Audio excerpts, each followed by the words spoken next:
déjà l'histoire de Jabès. On va pas la lire, on va prier pour enlever les fardeaux étrangers. Bon, j'ai pris rapidement, je ne sais pas si c'était un témoignage. C'est un témoignage que nous avons. Mais c'était une vision qu'il voulait partager à l'église de Dieu. Il venait donner ça. Sinon, on va parler. Ce soir, on va prier, on va parler enlever les fardeaux étrangers dans nos prières. Nous avons 5 sujets de prière à prier avant d'étudier la parole de Dieu. 1 Chronique chapitre 4, quelqu'un peut-il ouvrir 1 Chronique chapitre 4, on lit les 2 versets. On connaît déjà ça.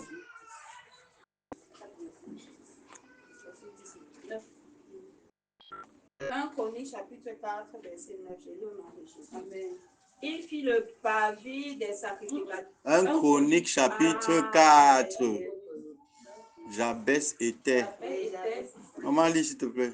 1 Chronique chapitre 4, verset 9. Je lis au nom de Jésus. Amen.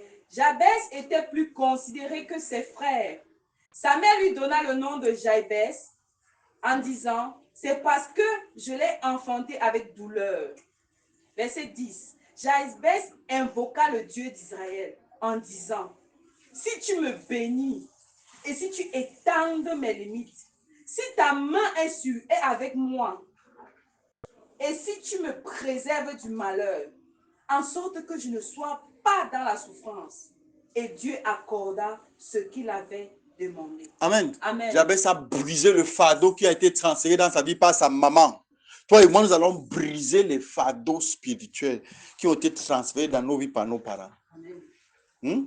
Amen. Ton père, ta mère peut te transférer un fardeau spirituel, soit par une parole, soit par les paroles de malédiction, soit inconsciemment par héritage. Nous allons briser ça. Dis, oh Dieu, que tout fardeau, qui a été transféré dans ma vie par mes parents,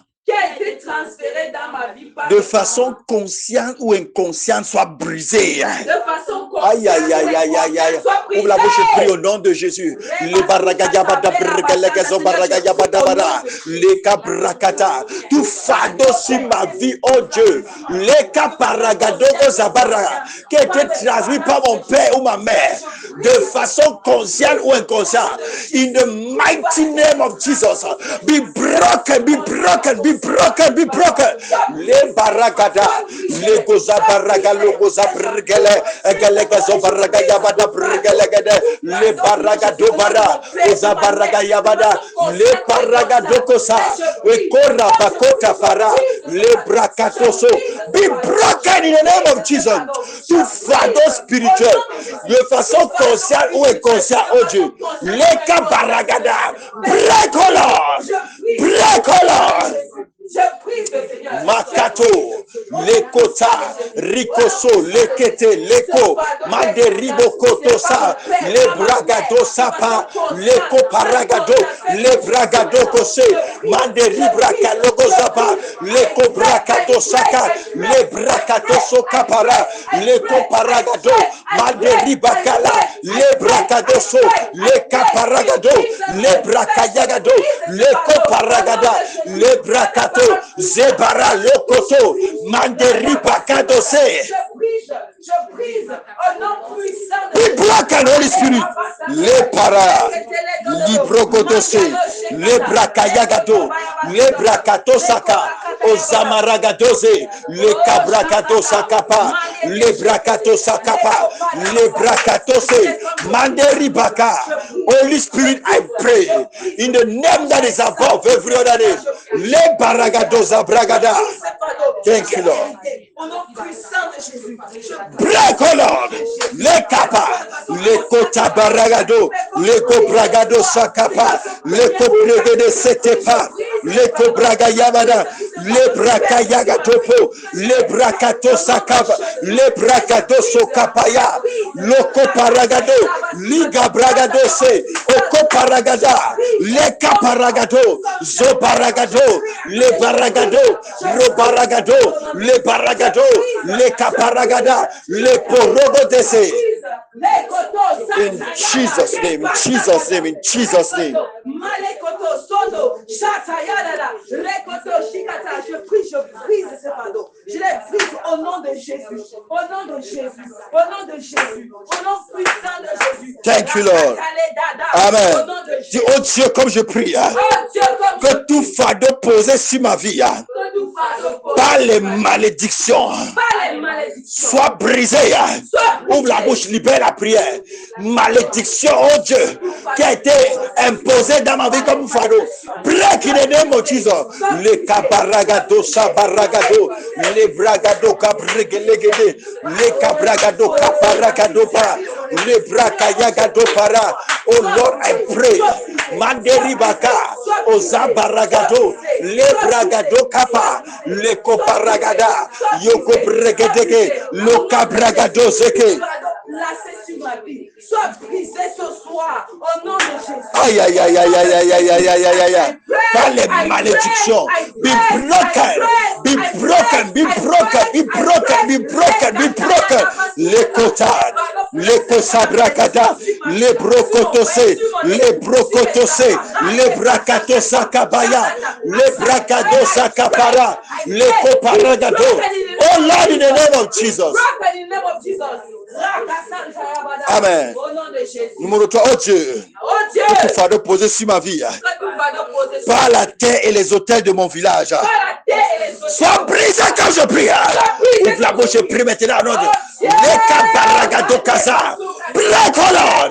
Makato para, par la terre de mon village, par les hôtels de mon village, par la terre de mon village. Oh, quand je prie, Père, au nom de Jésus-Christ de Nazareth, be broken, oh Lord, be broken, oh Lord, be broken, oh Lord. Les coparagadosa, les brocodosa cabara, les brocodosa cabara, les brocodo, be broken, oh Lord. Les bala, yabada santavaya.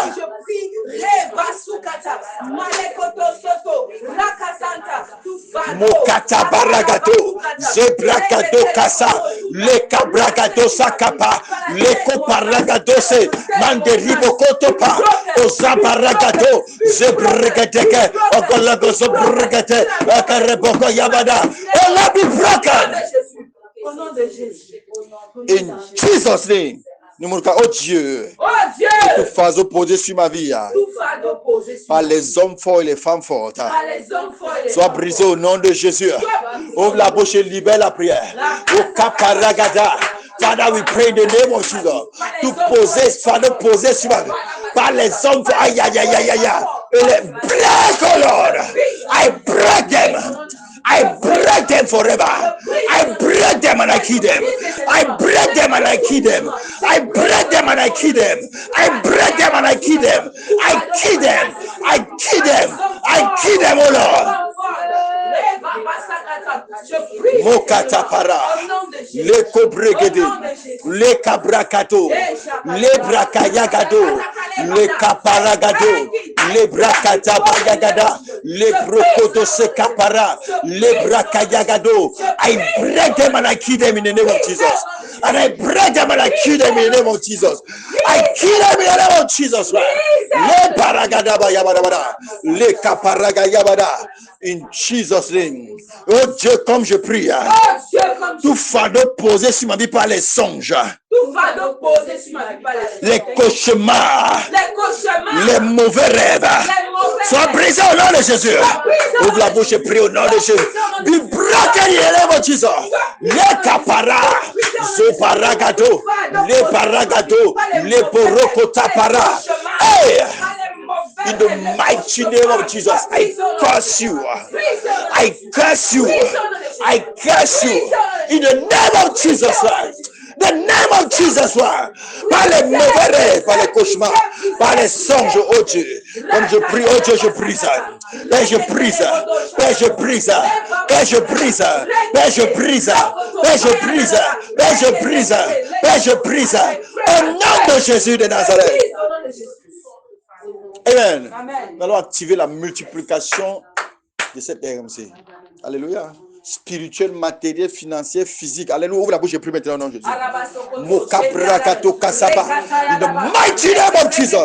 Yakabaragado bozo brigadagade. Egalagato brigalegezo brigale. Okorabazaka paragada. Librakato kosa brigate. Lega brigadagaya. Oga brigazagaya badabada. Radadadadadada. Leko paragado bara. Leko braga yabadodo.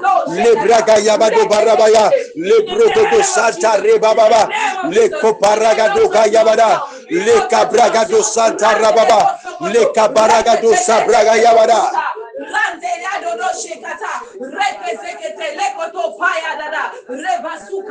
Au nom puissant de Jésus, j'active. Amen. Alors activez le ministère des croisades de la RMC. Amen. Ministère des croisades dans les villes, dans les villages, dans les grandes villes de la nation et hors de la nation. Let us pray in Jesus' name. Mais comme nous prions maintenant, les brakato saparagado, ikabragato skaparaga, les brakayagado pa, les brakato skaparagado skaparagada, iko paragado zabaragado que les cobragadozo caparagado et que les gezo brigadagate. Thank you, Lord, in Jesus' name. Thank you, Lord. Amen. Oh, prie maintenant que tu mets la main sur ton ventre.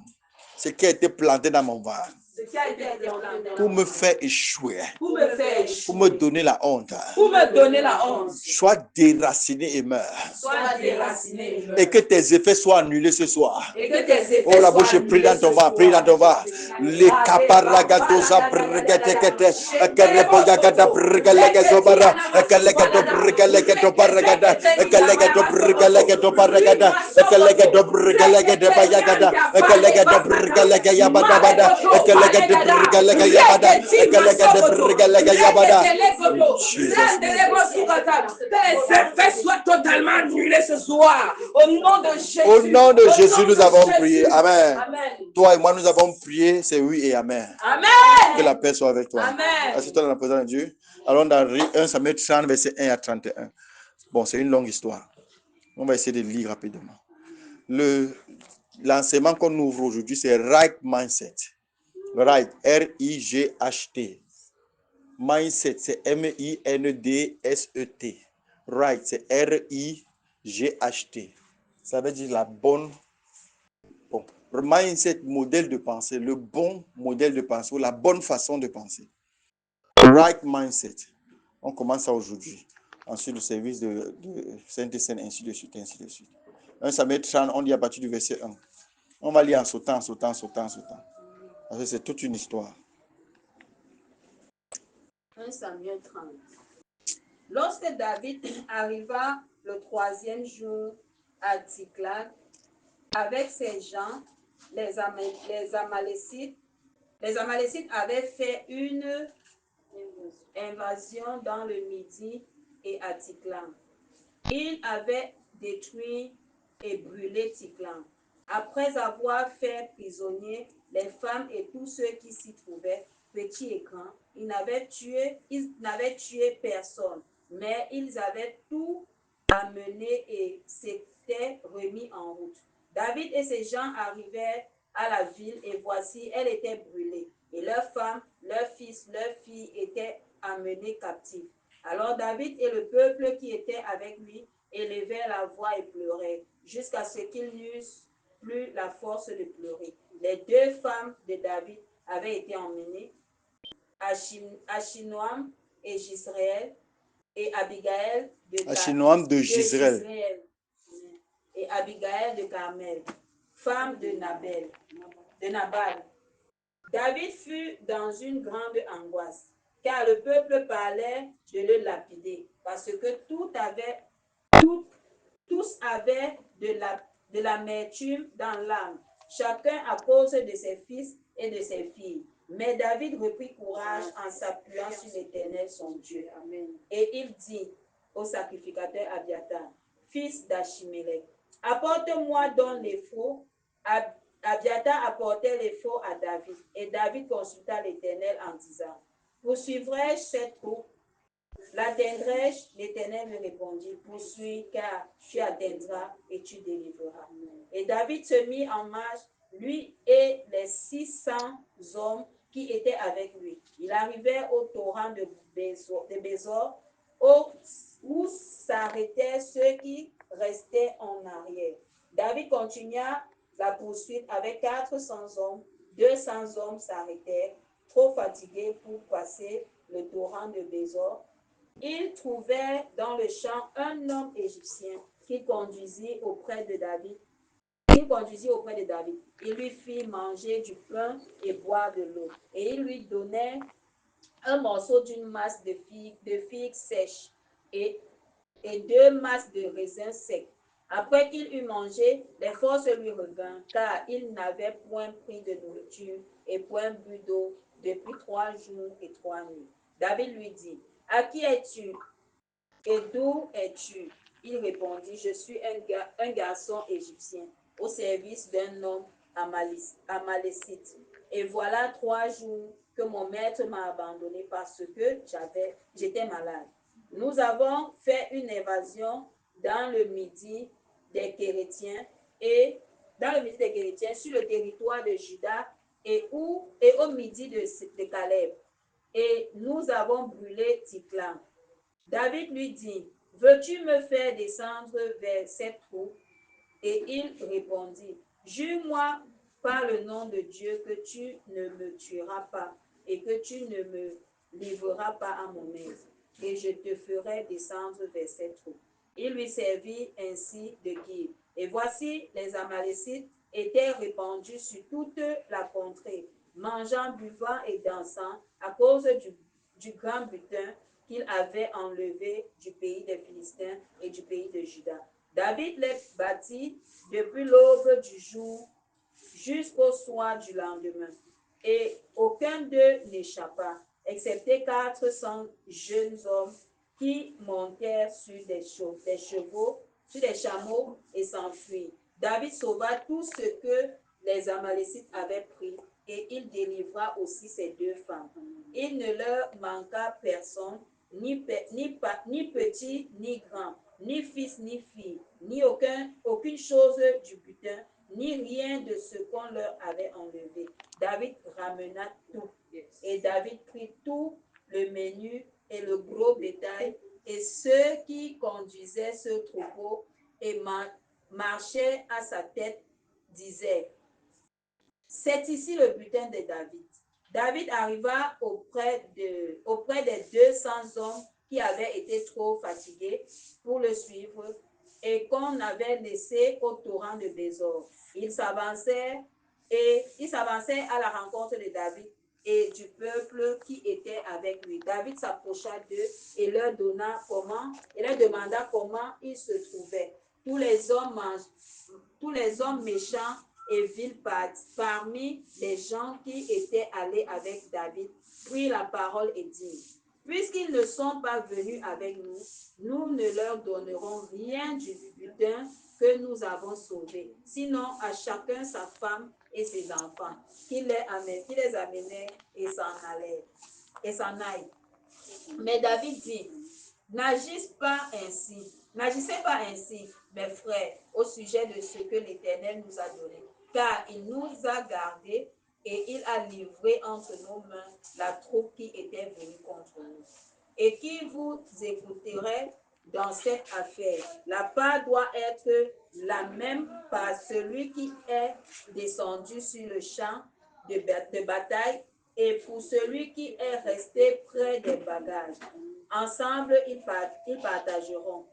Il en fut ainsi dès ce jour et dans la suite. Et l'on a fait de cela jusqu'à ce jour une loi et une coutume en Israël. Amen. Amen. C'était long, mais c'était nécessaire. Donc, c'est l'histoire de la bataille de Tiglath. Tiglath, c'était quoi? Tiglath, c'était la ville dans laquelle David s'était réfugié avec ses hommes. Ces hommes, c'était qui? Les aventuriers de l'époque. Ceux qui n'avaient pas de maison, ceux qui étaient abandonnés, ceux qui avaient des dettes. Donc, le ramassis de personnes qui avaient des problèmes, soit d'argent, soit... David les a rassemblés et a fait avec eux une troupe de guerriers. Et David vivait de quoi? David vivait de la guerre. C'était un guerrier, c'était un chef de guerre. Donc, ils allaient piller les villages et puis il se dépouillait les villages, il tuait les hommes, et il vivait de ça. Maintenant, ce qu'il faisait aux autres, lui aussi est arrivé. Une troupe d'Amalécites est venue attaquer le village dans lequel il avait sa base, et ils ont pris tous leurs biens, y compris les femmes et les enfants. Et la Bible déclare qu'une grande angoisse. Est-ce qu'on peut lire le verset 4? Parce que c'est à partir de là qu'on commence le right mindset. Le right mindset, c'est la bonne mentalité en français, s'il faut traduire ça. Allons-y au verset 4. Écoutez très bien. Verset 4. Alors David et le peuple qui était avec lui élevèrent la voix et pleuraient, jusqu'à ce qu'ils n'eussent plus la force de pleurer. Vous avez entendu ce qu'on appelle, ils ont pleuré jusqu'à ce qu'ils n'aient plus la force de pleurer. Ça veut dire qu'ils ont pleuré à chaudes larmes, à froides larmes, à larmes congelées, ils ont pleuré de toutes les façons possibles. C'est une caricature pour dire qu'ils ont pleuré de toutes leurs forces. Première des choses à retenir sur l'enseignement sur la bonne mentalité. La bonne mentalité accepte les angoisses. Il faut accepter qu'il y a des moments où tu vas être angoissé, où l'angoisse peut survenir dans ta vie. La foi qu'on enseigne en disant que lorsque tu viens à Jésus, il supporte tout, il porte tout. C'est vrai dans un sens. Jésus porte tous tes péchés, mais il ne porte pas tous tes problèmes. Venez à moi, vous tous qui êtes fatigués et chargés. Chargés par quoi? Fatigués par quoi? Le péché. Et je vous donnerai le repos. Le repos, c'est la paix. Ça, c'est ce que Jésus porte, le péché. Mais tes problèmes, ce n'est pas Jésus qui porte. C'est ta mentalité, c'est ton mental qui porte. Tout le monde peut être angoissé. Tout le monde peut subir la pression. L'angoisse, c'est quoi? La tristesse. Qu'on ne te mente pas. Ça peut arriver à tout le monde d'être triste. Ça peut arriver à tout le monde d'être découragé. Si tu te décourages souvent, ne sois pas, c'est pas un péché. Ne culpabilise pas. C'est normal. À un moment donné, l'être humain ou les personnes ou les hommes qui marchent sur la terre sont confrontés aux situations parfois qui veulent les décourager, qui ont tendance à les décourager. Donc, si tu rencontres une situation qui suscite en toi une émotion de peur, une émotion de crainte et qui te pousse au découragement, c'est normal. Il faut accepter ça. Il faut savoir qu'il y a des situations dans la vie qui peuvent t'arriver et tu tombes dans les pleurs et la tristesse. Il ne faut pas croire que les pleurs c'est le péché ou bien la tristesse c'est le péché. Jésus lui-même a été triste. Alléluia. Oui, tu ne pêches pas quand tu es triste. Tu ne pêches pas quand tu es triste. Tu ne pêches pas lorsque tu es dans un état où tu n'as plus de force, où tu es carrément, comment on va dire, soit dégoûté, soit découragé, où tu as envie de tout laisser tomber, où tu as envie d'arrêter tout, où tu n'as plus de force pour avancer. Tu n'as pas commis de péché. Ce n'est pas un péché. Hein? Ce n'est pas un péché. Jésus-Christ est passé par là. Mais il faut aussi savoir que la bonne mentalité, c'est quoi? Même dans l'angoisse, je répète, même dans l'angoisse, même dans la tristesse, même dans les pleurs, la bonne mentalité veut que tu interroges le Seigneur. Verset 7. Même dans les plus grands tourments, consulte l'Éternel. Qu'est-ce que David a dit au verset 7? Verset 7. Il dit au sacrificateur Abiatar, fils d'Achimélec, apporte-moi donc l'ephod. Après avoir pleuré et fait le deuil, apporte-moi l'ephod. L'ephod, c'était un instrument prophétique par lequel on interrogeait la volonté de Dieu par le oui ou le non. Ça veut dire que tu poses deux questions opposées. L'ephod tourne, tu traces le côté du oui, tu traces le côté du non. Tu écris oui de ce côté, tu écris non de ce côté. Seigneur, est-ce que je dois manger ce matin? L'ephod tourne. Si Dieu ne veut que tu manges, ça tourne la tête vers le non. Si Dieu veut que tu manges, ça tourne seul, personne ne tourne ça, ça tourne la tête vers le oui. C'était comme ça que, à l'époque, les enfants de Dieu interrogeaient la volonté de Dieu. Maintenant, ce n'est plus le cas parce que nous avons le Saint-Esprit que Jésus nous a donné. Amen. Maintenant, nous pouvons interroger parce que l'Esprit de Dieu vit en nous. Mais à l'époque, ils avaient l'effort. C'était un tissu avec des choses dessus comme des pierres. Et le côté des pierres là tournait vers le sens de la réponse de Dieu. Et ça tournait véritablement. Et c'est les prêtres qui avaient ça. Donc David a dit, apporte-moi l'effort. Pour faire quoi? Pour interroger Dieu. pour dire que même dans l'angoisse, il faut demander à Dieu. Amen. Que l'angoisse ou la tristesse ou le découragement ne te pousse pas à t'éloigner de Dieu. C'est cette erreur que je faisais souvent. Quand je paniquais, je commençais au lieu de m'approcher de Dieu, je passais le temps à demander aux hommes comment il faut faire. Dans cette situation, on fait comment? Si ça n'a pas marché, tu avais fait comment? Pas. Non, l'expérience et la révélation, c'est deux mondes différents. L'expérience, c'est ce que quelqu'un a vécu à une époque donnée. La révélation, c'est ce qui réussit toujours. La révélation de tes paroles éclaire et elle donne quoi? Du discernement au sein. Donc la révélation ne peut jamais être coincée. Quand tu as la révélation, tu as la connaissance, tu as le discernement, tu as la direction. Par contre, l'expérience de l'un n'est pas ton expérience. Alléluia. Par exemple, deux femmes se marient, une femme se marie, et l'autre, quand elle se marie, la première année de son mariage, elle prend la grossesse, elle accouche. L'année suivante, elle prend la grossesse, elle accouche. L'année d'après, elle prend la grossesse, elle accouche. La quatrième, elle prend la grossesse, elle accouche. En 4 ans de mariage, elle a 4 enfants. Et l'autre n'a pas encore eu un enfant. Elle va te dire par expérience, mamie, il y a quelque chose que je sais que tu ne sais pas. Ce n'est pas l'expérience. Il y a la révélation. Parfois, l'autre n'accouche pas parce que Dieu a un plan pour elle. Comme Anne. Anne n'accouchait pas parce qu'elle était stérile. Elle n'accouchait pas parce que Dieu avait un plan pour elle. Donc, basé sur l'expérience, Anne était triste. Parce que sur la base de l'expérience, une femme qui se marie, qui fait 2 ans sans concevoir, c'est un gros point d'interrogation et c'est une grande pression qui vient sur ses épaules. Quelle est la pression? Tu es venu manger ici. Tu donnes la descendance à mon fils quand? Vraiment, si tu es incapable d'accoucher, on va prendre quelqu'un qui va te remplacer. Est-ce que ça ne te gêne pas d'être comme ça? Tu n'as pas d'enfant. Les coups de fil, la pression, par expérience. On sait qu'une femme qui se marie doit tomber enceinte. Mais par révélation, ce n'est pas toujours vrai. Donc l'expérience, c'est là toujours différent de la révélation. Ah, moi, quand j'ai ce genre de problème, voilà ce que je fais. J'ai toujours fait ça, toujours marché. Ça marche par expérience chez toi. Mais moi, ma vie n'est pas sur la base d'une expérience. Ma vie est sur la base de la révélation. Et la Bible me dit de chercher la révélation de Dieu. Parce que la révélation de ses paroles fait quoi? Éclair. Donc, ne laisse jamais la tristesse prendre le pas sur la révélation. Si tu es triste, c'est normal. Si tu dois pleurer, pleure. Si tu te sens abattu, pleure. Mais après tout ça, lève la tête et cherche la révélation. Vous avez cherché la révélation? Oui, la révélation doit être toujours la motivation de tes actions. Je répète, la révélation doit toujours être la motivation de tes actions. Je répète, la révélation doit toujours être la motivation de tes actions. La révélation doit toujours être la motivation de tes actions. RM, c'est pourquoi sortez-vous les jeudis et les vendredis pour prêcher l'évangile. Parce que Dieu nous l'a demandé. C'est pour ça que nous sortons. La mauvaise réponse est laquelle? La mauvaise réponse est que parce que tous les églises doivent sortir, donc nous aussi on a choisi un jour pour sortir. Ça, c'est l'expérience.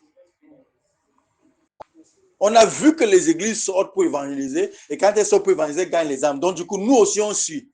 That's experience. Parce qu'on a vu. Mais il y a une différence entre ce que tu as vu l'autre faire et ce que Dieu te demande de faire. Alléluia. Donc ne tombe jamais dans le piège que l'angoisse, la peur et les craintes t'éloignent de Dieu. Beaucoup de personnes se sont endettées par angoisse. C'est-à-dire, je prends un exemple.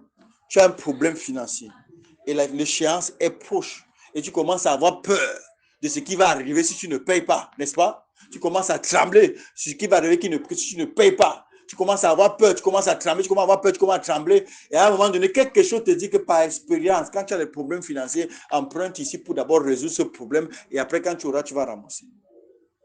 Et beaucoup de personnes sont entrées dans les dettes qui ont enchaîné leurs finances. Mais la révélation dit que, Seigneur, qu'est-ce que tu es en train de me dire? Qu'est-ce que tu es en train de me dire? Qu'est-ce que ta parole dit? Alléluia. Oui, la facture qu'on est en train de payer là-bas qui était plus de 700 quelque chose de 1000. J'avais déjà payé 500, il restait 100 et poussière. Et on m'appelait, il faut payer la facture de l'église. Vous avez pris l'engagement de payer. Oh, oui, je vais payer. Après, non, il faut payer ce mois, c'est le dernier mois. J'ai dit, ok, d'accord, j'ai compris. Le mois l'est passé, il n'y avait pas moyen de payer. Et je suis allé dans la prière, que Seigneur, voilà qu'il faut payer. Je n'ai pas envie qu'on appelle ton église dans les choses bizarres. Je n'ai pas envie qu'on nous appelle encore et qu'on commence à mettre la pression. Je n'ai pas envie qu'on entende cette affaire. Cette affaire, on avait déjà donné 500 000. Tu es capable de donner. Il a donné 600 000. Tu es capable de donner 100 et poussières de mise sans que je n'en parle à l'église. Le mois de la pression, j'étais là. J'ai demandé. Et puis Dieu m'a envoyé un songe. Dans le songe, il a tourné la situation en ma faveur. Donc du coup, la pression est partie. Il y avait la pression. Je suis laissé un mois passer. Pas de solution.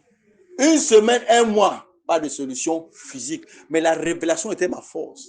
Et après, l'Esprit de Dieu m'a dit qu'il va voir telle personne et dis-lui. Va voir telle personne et dis-lui. J'ai appelé la première personne, il a envoyé l'équivalent d'une certaine somme, 60 quelque chose de 1000. J'ai appelé la deuxième personne, il a donné un équivalent de 40. Il m'a dit que, ok, quand on va payer ça, ça va faire 100 000, on va d'abord avancer 100 000. Après, l'église va te redonner les 40 000. Après, quand je suis allé déposer les 100 000, je suis allé lui dire que, ok, l'église va te donner 40 000. Il a dit, il dit que non. Quelque chose m'a dit de donner. Ça, c'est la révélation. Tu vois, au lieu de s'endetter, on a payé 100 000, il reste peut-être 30 000 de poussière sans avoir besoin de s'endetter. Parce que l'expérience va te dire endette-toi. Mais moi, quand je regarde, j'avais dit, oh Seigneur, les ressources qu'on avait, on avait tellement dépensé, il restait 600 000, on a donné 600 000 facilement. Ils comprendront forcément que les 130 000 viendront avec le temps. Mais on a donné 600 000 facilement. Et il y a toutes les dépenses qu'on a déjà fait, toutes les dépenses qu'on a déjà fait. Non, ils n'ont pas compris, ils ont appelé. Ils ont dit, vous avez fait l'engagement, vous avez pris l'engagement. Ils ont oublié qu'on avait déjà donné 600 000 avant le temps. Dit, mais on a déjà, ok, mais il faut donner ce mois. C'était la pression. Et la pression voulait qu'il faut en parler à l'église. Il dit que non, je ne peux pas en parler. Je ne peux pas en parler. Je ne peux pas parler de quelque chose que Dieu a déjà résolu dans le règne spirituel. J'avais déjà vu comment on payait tout ça. Donc, du coup, ça va sortir. Un mois est passé. Il n'y avait pas de fonds. Et pas 5 francs est sorti de l'église. C'est sorti de 2 coups de fil. L'Esprit de Dieu a dit, ok Seigneur, et chaque jour je priais sur la base de la révélation. C'est toi qui m'as montré que tu tournais ça en la faveur de l'église. Tu m'as montré que tu tournais ça en la faveur de l'église. Un mois est passé, une semaine est passée, et un jour Dieu a dit, appelle telle personne, pas eu de ça, appelle telle personne, pas eu de ça. Tac, tac. Et 100 000 est sorti. Et on a déposé 100 000. Il dit, ok, il reste 30 000. On dit, ok, vous avez déposé 100 000, il reste 30 000. 30 000, c'est rien. Dès que possible, on dépose 30 000 et on sort de ça. Donc, du coup, on n'aura pas la honte qu'on n'a pas pu finir les factures parce qu'il fallait payer tous les 700 000 en 3 mois, en plus de tout ce qu'on a fait là. Mais la révélation est venue et a confirmé que ça allait être payé. Donc, ce n'est pas parce que tu as un challenge ou que tu as une situation qui te met la pression qu'il faut tomber dans les calculs. Non, va chercher la révélation. Qu'est-ce que Dieu dit sur cette situation? Parce que parfois, ce qui semble être un problème est une grande promotion. Regardez dans 1 Roi 30 1 Samuel 30 que nous avons lu. C'était un grand problème au départ. Mais quand vous regardez la fin du chapitre, ils ont récupéré leur femme, leur enfant, ils sont devenus riches. Donc parfois, la richesse vient habiller avec les habits de la pauvreté.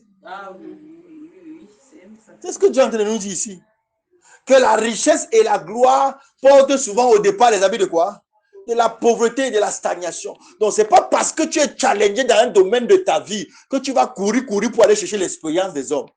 Ce n'est pas le plan de Dieu pour toi et pour moi. Dis, je rejette ça au nom de Jésus. Je t'entends pas dire, je rejette au nom de Jésus. Je rejette au nom de Jésus. Ce n'est pas parce que tu es au bord du gouffre que tu vas tomber. La Bible dit qu'il ordonnera ses anges de te porter et de peur que tes pieds ne heurtent une pierre. C'est écrit dans la Bible, hein? Même Satan connaissait ça, il a cité ça à Jésus-Christ. Parce que c'est une alliance entre Dieu, ses fils et ses filles. Alléluia. Amen. Donc que jamais les problèmes ne te poussent à prendre des décisions à la hâte. Alléluia. Amen. Tu as une challenge, tu as une situation. Et non, faisons vite, appelons tel, faisons ceci, faisons cela. Non. L'expérience ne doit pas te conduire. C'est la révélation qui doit te conduire. Le roi David nous enseigne que quand la révélation te conduit, le succès est à la fin. Mais l'expérience est aléatoire. Pour tomber enceinte, j'ai pris le aloe vera, j'ai bu. Et toi, tu peux boire le même aloe vera, ça te donne l'intoxication alimentaire.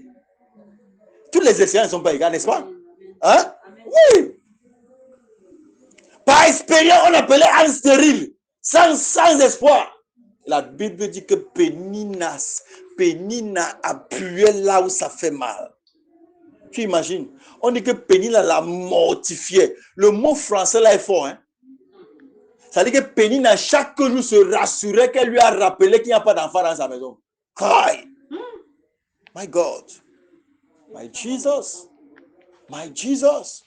Le Jacques avait envoyé, je suppose, imaginons un peu la scène. Le monsieur a conçu une maison au centre, il a conçu la maison de Anne à gauche, il a conçu la maison de Anne à droite.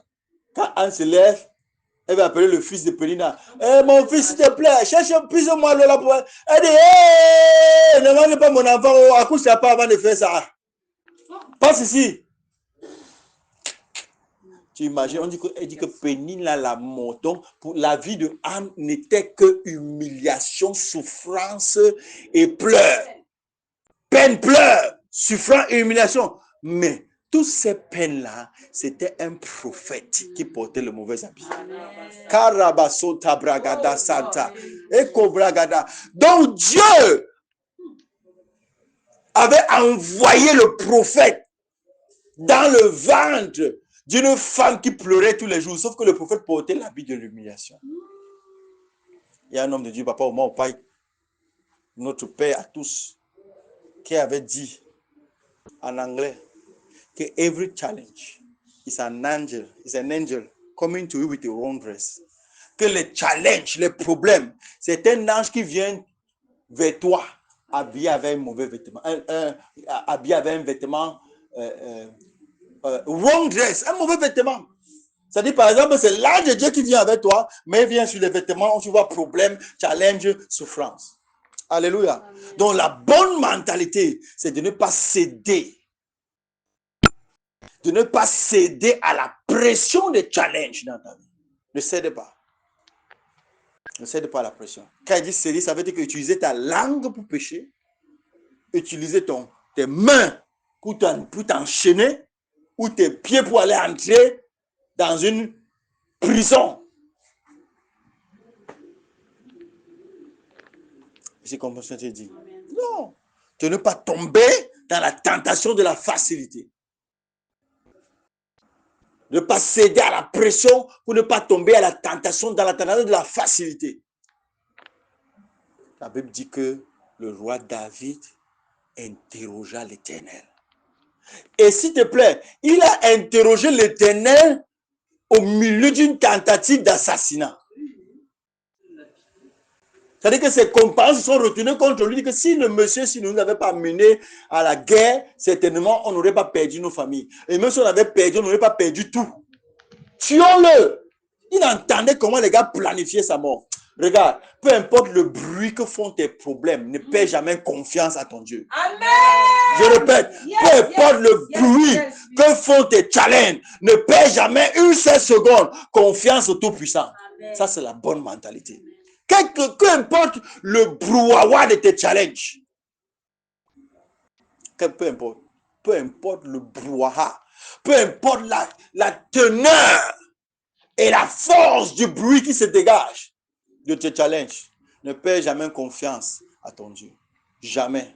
Jamais, jamais, jamais, jamais. Peu importe le bruit, peu importe no matter, peu importe, ne perds jamais confiance en ton Créateur. Jamais. Alléluia. C'est ce que David nous enseigne ici. Peu importe, c'est ça la bonne mentalité. Peu importe. Il dit peu importe. Même si on te dit qu'on va te fusiller, peu importe. Même si le bandit te croise en pleine nuit et met l'arme sur ta tête, ne perds jamais confiance en ton Créateur. Jamais confiance. Il n'y a aucune situation qui doit te pousser à dire que je suis fini. Que ça ne sorte pas de ta bouche. Aucune situation ne doit te pousser à t'enterrer avant ton deuil. Je prophétise sur ta vie et sur la RMC. Je prophétise que tu ne mourras pas avant ton temps au nom de Jésus. Ceux et celles qui ont planifié ta mort avant ton temps, tu assisteras à leur enterrement au nom de Jésus. Karabasanta Libra Gadosaka. Peu importe. Parce que j'avais un patron qui était sévèrement attaché à sa chute. Le RH de l'entreprise. Sévèrement attaché à sa chute.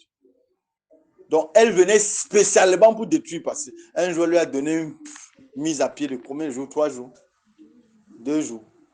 Avec rétention de salaire, c'est ça? Pour un problème banal, quelque chose de... Elle est venue trouver la montagne, et puis quand elle prenait encore la montagne de Camtel. Il a fait la marotte. Après, il a dit que Seigneur, qu'est-ce qu'on... L'Esprit de Dieu a dit, écoutez bien Dieu. Dieu a dit que priez que les problèmes, c'est-à-dire que les choses qu'elle a faites dans le passé, qu'on a oublié, que ça se réveille à la mémoire des boss en entreprise. Et que les boss la punissent pour le mal qu'elle a fait dans le passé qu'on avait oublié et qu'elle saute de la chaise où elle était assise. Et quand Dieu a réalisé nos prières, quelques temps après, on s'est rappelé de ses anciennes fautes.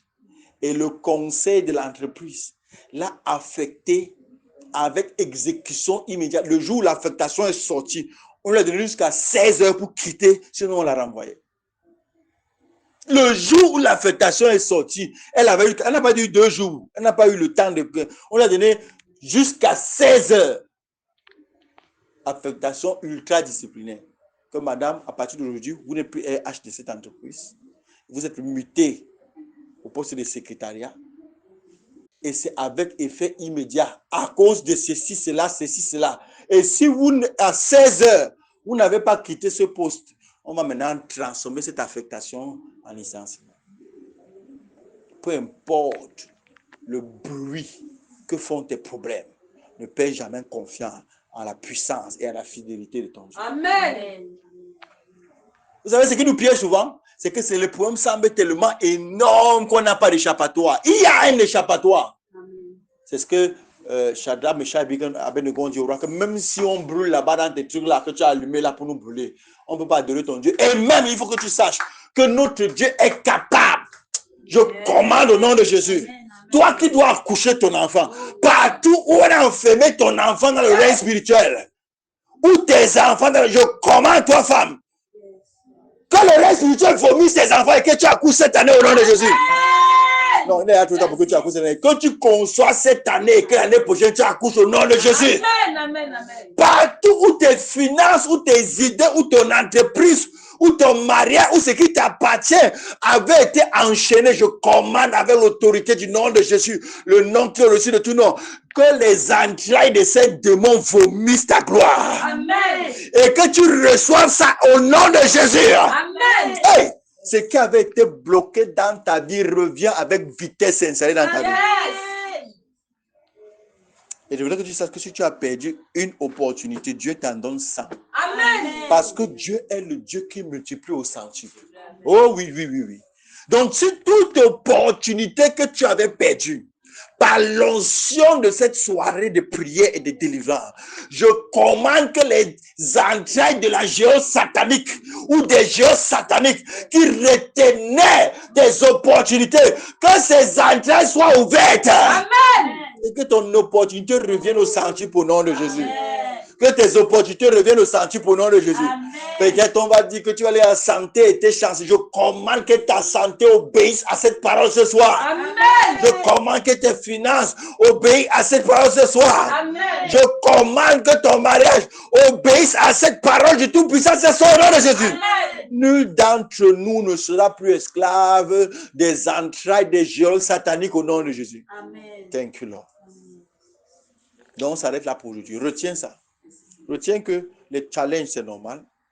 Retiens que l'angoisse, c'est normal. Ça peut arriver à tout le monde. Donc, ce n'est pas un péché d'avoir des angoisses. Ce n'est pas un péché d'être souvent triste.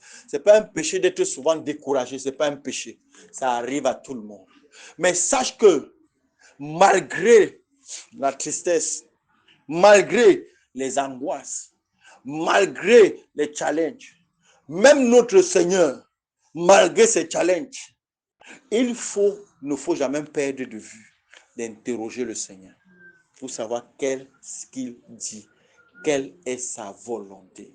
Et maintenant, je veux te dire aussi que, comme on l'a dit, quel que soit le bruit, quel que soit le poids, quelle que soit la terreur que t'inspire tes challenges, ne perds jamais confiance en l'Éternel, ton Dieu. Et nous avons terminé par dire ce que Dieu a dit tout à l'heure, la parole qu'il a donnée tout à l'heure, que ceux qui avaient perdu les opportunités les reçoivent au centuple. Amen. Et que les entrailles des géants sataniques qui retenaient tes finances, tes entrailles, tes enfants, ta promotion, ta fécondité, ton mariage sont ouvertes et au nom de Jésus. Amen. C'est ouvert. Je ne parle pas seulement pas. C'est ouvert dès l'instant où je parle. In the name that is above every other. Au nom de Jésus, tu es béni. Dimanche, on se retrouve pour le service de Sainte Seine. N'oublions pas que le service de Sainte Seine est un service de guérison et de miracle. Alléluia. Que la paix soit avec toi maintenant. Amen. Si tu as une offrande, une action de grâce, une dîme, une semence, lève-toi, tiens-la dans la main et commence à prophétiser sur elle. Connecte, appelle la grâce, appelle la faveur sur ton offrande, sur ton action de grâce, sur ta dîme. Alléluia. Thank you, Holy Spirit.